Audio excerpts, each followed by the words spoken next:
Hi foodies, veg கருவாட்டு குழம்பு எப்படி செய்யலான்னு பார்க்கலாமா? அதில் கொஞ்சமாக மொச்சக்கொட்டையை ஊற வச்சுக்கணும். நைட்டே ஊற வச்சுக்கலாம்.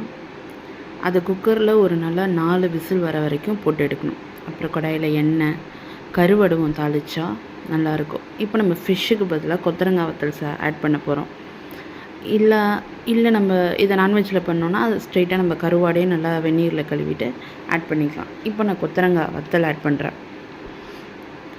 அடுத்தது சின்ன வெங்காயம் நல்லா உரித்து 2ஆக அரிஞ்சு போடுறேன். கொஞ்சம் தக்காளி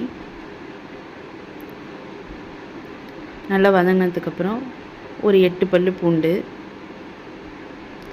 அப்புறம் கத்திரிக்காய்.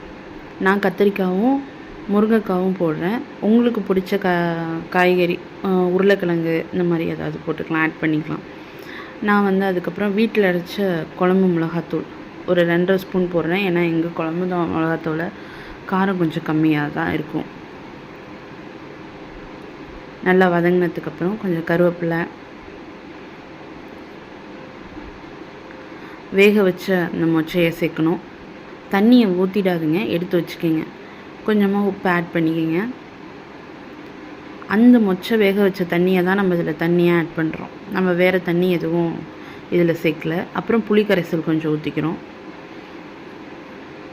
நல்ல குழம்பு நல்லா கொதிச்சதுக்கப்புறம் எண்ணெய் பிரித்து வரணும். அந்த ஸ்டேஜில் குழம்பு நம்ம அடுப்பை ஆஃப் பண்ணிவிட்டு மேலே கொஞ்சம் நல்லா நல்லெண்ணெய் விட்டு கொத்தமல்லி போட்டு அடுப்பை ஆஃப் பண்ண வேண்டியதுதான்.